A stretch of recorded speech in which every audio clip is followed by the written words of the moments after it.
खुदा तैयार है, वो करना चाहता है और कर सकता है। खुदा तैयार है, वो करना चाहता है और कर सकता है। जब मैं दुआ के लिए बैठता हूं तो मैं ये अल्फाज अपने दिल में सुनता हूं कि खुदा तैयार है, वो करना चाहता है और वो कर सकता है। इससे पहले कि मैं पैगाम का बाकायदा आगाज करूं, मैं इस इस्तिलाह के बारे में आपको बताता चलूं।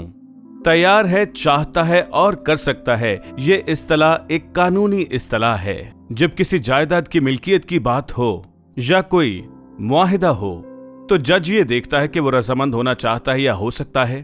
तो याद रखें, यीशु आपकी जिंदगी में काम करना चाहता है और कर सकता है। आइए कलाम को देखते हैं। आइए मेरे साथ निकालिए मरकस की इंजील, उसका 10वां बाब और उसकी 23वीं आयत मैं पढ़ूंगा, इसे गौर से सुनिएगा। फिर यीशु ने चारों तरफ नजर करके अपने शागिर्दों से कहा, दौलतमंदों का खुदा की बादशाही में दाखिल होना कैसा मुश्किल है। अब ये एक बड़ा मसला है। अगर आप ऑस्ट्रेलिया में रहते हैं तो और बड़ा मसला है।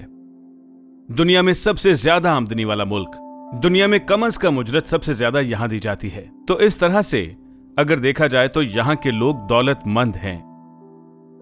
यीशु ने कहा कि दौलतमंदों का खुदा की बादशाही में दाखिल होना कैसा मुश्किल है,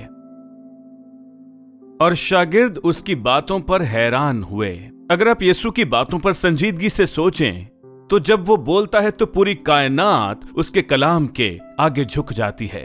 और फिर आपको कहना चाहिए कि हाँ, मुझे इसे लिख लेना चाहिए।